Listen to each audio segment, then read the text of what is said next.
Hello, divine souls. Welcome to another episode of Spiritual Bloom, where we bloom within our consciousness. With your spiritual coach and twin flame guide, Neha. So, today we'll be talking about another important topic, which is very much crucial and important in a twin flame journey. Not just in a twin flame journey, even in a normal human being's life, this healing or this topic carries a very important significance. So, we'll be talking about healing the childhood trauma. What is childhood trauma? How to heal childhood trauma? And from where it stems, we have to know its root cause. So, to heal, we have to understand what is childhood trauma and from where it stems. So, let's begin. So, as we all know, at this fast paced life, people are running behind material gain, wealth, and success.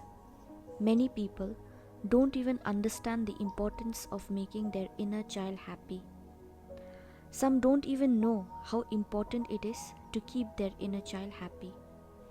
Their inner child is the base for their suppressed emotions, because when they don't work on their inner child or value it, their suppressed emotions don't get release, and that suppression causes a person to behave in a certain way, such as they develop narcissistic behavior, controlling or dominating behavior.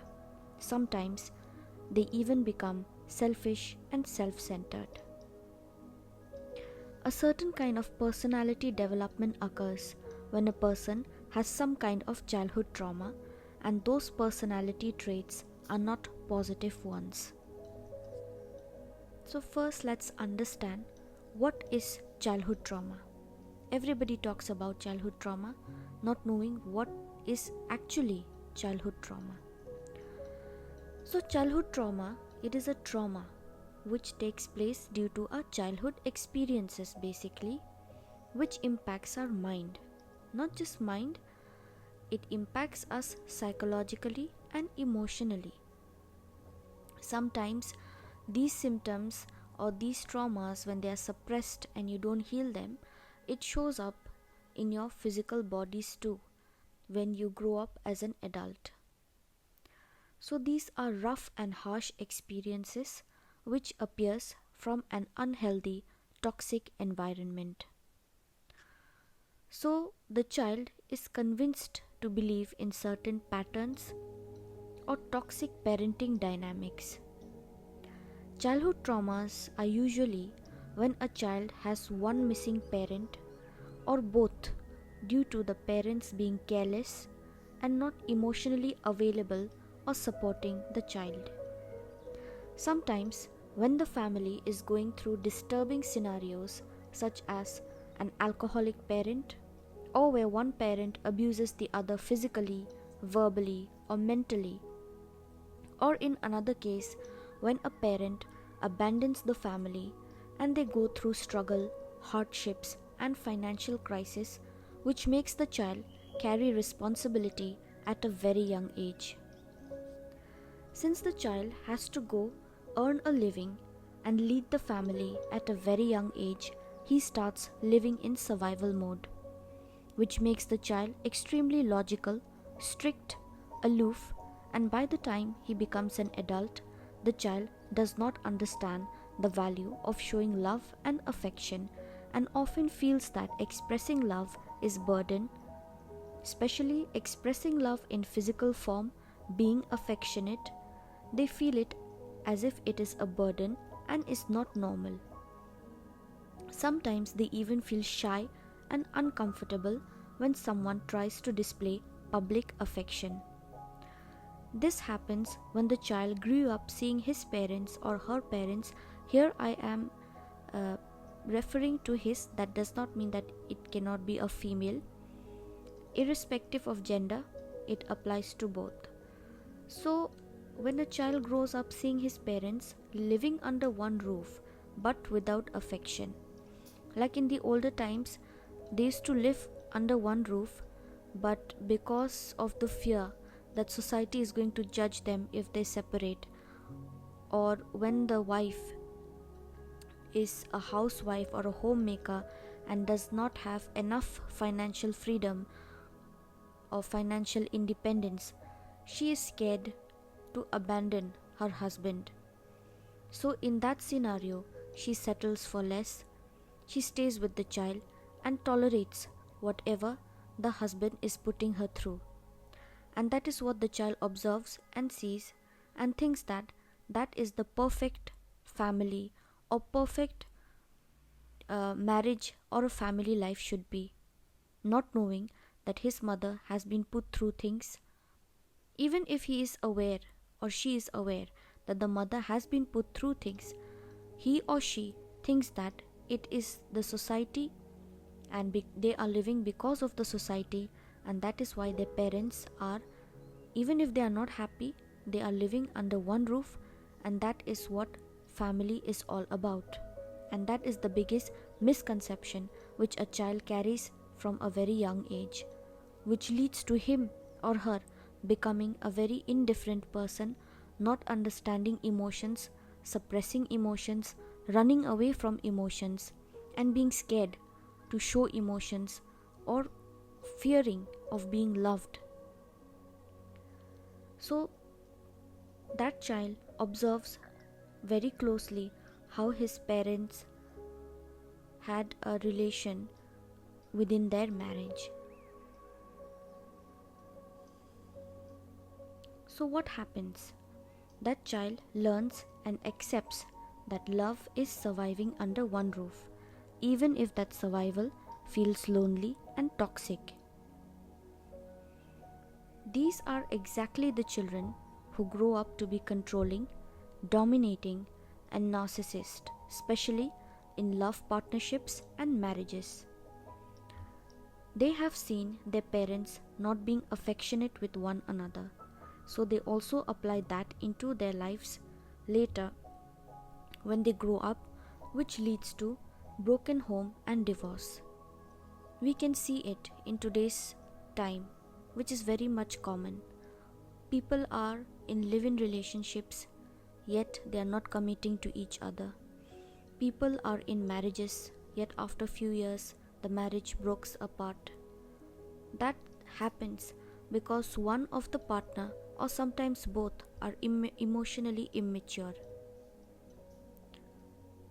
The basic meaning of marriage for them is just coming into marriage, getting intimate, and having children, not knowing the responsibility of how to carry forward the legacy, how to take charge and how to take responsibility of that children, of that house, and of course, firstly, of your partner.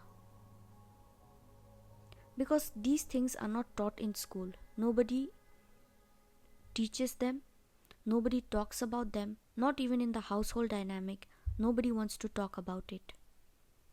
There are parents who don't like showing affection, and that is what the child learns. And that affects him or her later in their life when they enter into a matrimonial house. That's why it's so important to heal this inner child aspect, not just because someone is a twin flame, but this generally applies to all.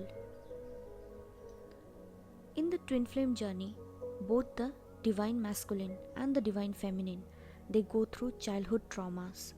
But the divine feminine, because she has an understanding of emotions and she is quite close to her inner child, so she balances it out more quickly through her healing. The divine feminine understands that her wounds and does her work to break the toxic cycle which has been going on since many generations.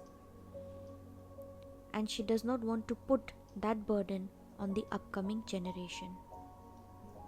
The divine feminine also takes responsibility to heal her inner child and make it feel safe.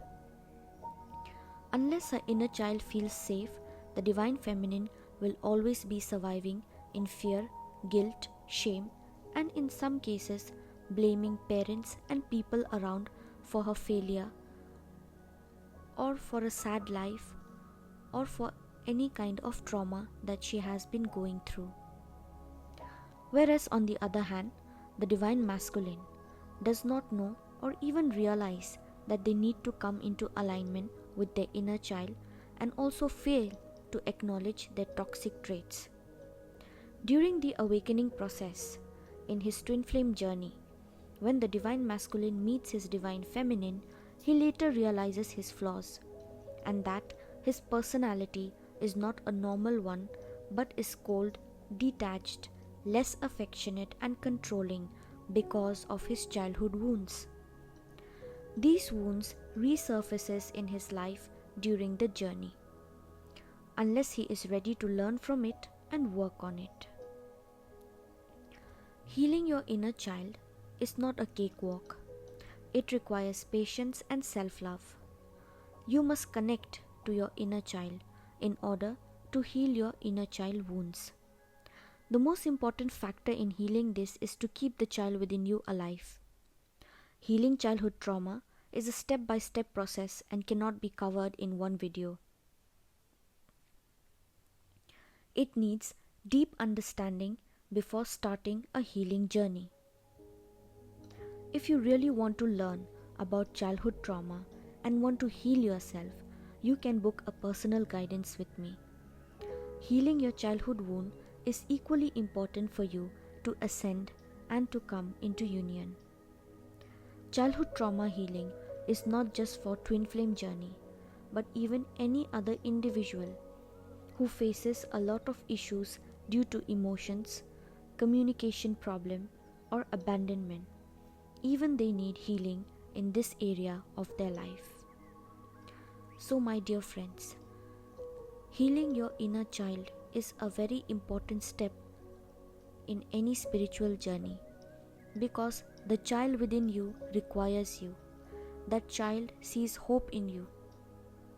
But if you dismiss that child, it leads to many blockages in your life through your emotions, because if your emotions don't process nicely, your nervous system will start failing. And when your nervous system starts failing, you start getting physical problems, mental problems such as depression and anxiety. So it is very much important to connect to your inner child. Always keep your inner child alive, no matter how old you are. It has got nothing to do with your age. I still keep my inner child alive by doing small things such as painting, coloring. That makes me happy. Never ever dismiss an emotion which makes you feel stupid or kiddish. It might feel stupid or kiddish and you might think that people are going to judge you. But it has got nothing to do with people. It's about you. Your child, your inner child has to feel safe. When your inner child feels safe, even you will start feeling safe. When you make your inner child feel confident that you are doing well in your life, you are going good in your life, and you are going to achieve all that goal and all that dream which you aspired as a child once upon a time. That is the time when the child will start feeling safe and happy within you, and your emotions are going to regulate properly, and your nervous system will start healing. So these things are very minute things with so much details that nobody wants to talk about. Even if they do, they don't understand its importance in the healing journey. So if you really think that you want to connect to your inner child and heal your inner child, you can book a personal guidance with me. And if you really liked this message of how to heal your inner child, you can like, share and subscribe my channel. For any kind of personal guidance, you can email and WhatsApp me. My contact details are given in the description box. I will be back again with another episode in your channel Spiritual Bloom. Thank you for watching and listening to me.